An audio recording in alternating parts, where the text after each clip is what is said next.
If you run a museum or a library, you already know grant writing is hard. Now, add a new requirement: write like your programming is auditioning for the government-approved version of optimism. This week, applicants for federal museum and library grants were told to consider how their projects align with Trump administration priorities, including offering uplifting and positive narratives of our shared American experience.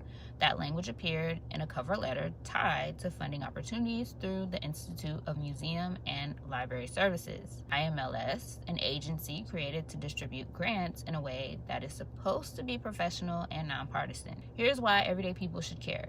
Museums and libraries aren't decorative, they are civic infrastructure. They fund local history programs, literacy initiatives, preservation work, workforce training, public archives, community exhibitions, and small institutions that can't survive on ticket sales and donor galas. When grant language starts signaling that only certain kinds of history are welcome, it changes what gets told, what gets funded, and what disappears. And let's talk about the specifics. The cover letter cited multiple Trump executive orders, including the March 2025 order titled Restoring Truth and Sanity to American History, which calls for removing what it labels improper ideology from the Smithsonian and federal historic sites, and discourages what it calls divisive narratives. That order has been used as part of a content review at the Smithsonian, and it shows up alongside actions like the removal of a slavery-focused exhibit at Philadelphia's Independence National Historical Park. An act and federal judge has since ordered reversed. Now, the grant shift isn't only about tone, it's about vocabulary. Reporting shows IMLS grant notices remove terms like inclusive, equity, and diversity, replacing prior language with more generic phrasing like broad public engagement. That matters because grant language isn't decoration, it's a scoring rubric in disguise. If you tell applicants that the agency particularly welcomes uplifting patriotic narratives while scrubbing DI language, you are sending a message about what will be rewarded. This is where the pressure lands on institutions. Imagine you run a site like Whitney Plantation, whose entire mission is to educate the public about slavery and its legacies. The director quoted in the reporting described the dilemma plainly. If they reshape the work to fit this guidance, are they betraying the mission? On the other side, some organizations will still apply because they need the funding, and because their work is still historically legitimate, even if they avoid certain words. This isn't a moral failing, it's the trap. The point isn't to shame applicants. The point is to name the structure.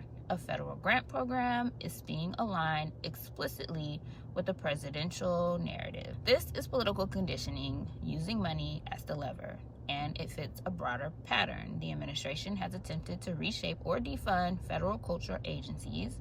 It has targeted advisory boards, and it has tied grant conditions to avoiding DEI programming.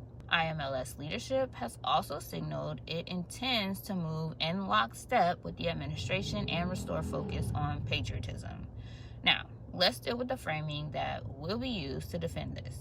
They will call it neutral, unifying, and about shared values. But uplifting is not neutral. It's a content instruction. If your job is public history, you already know that the most shared American experience includes slavery, indigenous dispossession, labor conflict, gendered violence, exclusionary immigration policy, and state-sanctioned segregation. If you remove the hard parts, you don't get unity, you get mythology.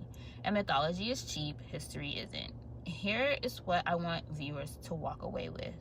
This is not a small fight among museum professionals. It's about whether federal funding becomes a tool to narrow public memory right as the country heads into the 250th anniversary period.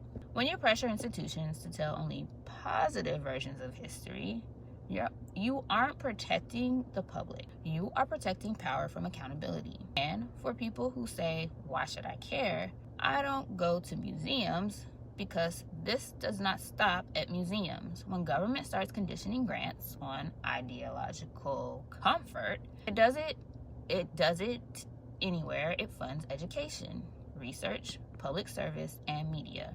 Today, it's uplifting narratives. Tomorrow, it's approved questions. That's why this matters. If you want receipts, context, and policy clarity, follow me on YouTube for the full breakdown and on Instagram and Threads for the quick updates. Subscribe on Substack for the longer analysis and support the work on Patreon so I can keep doing this consistently.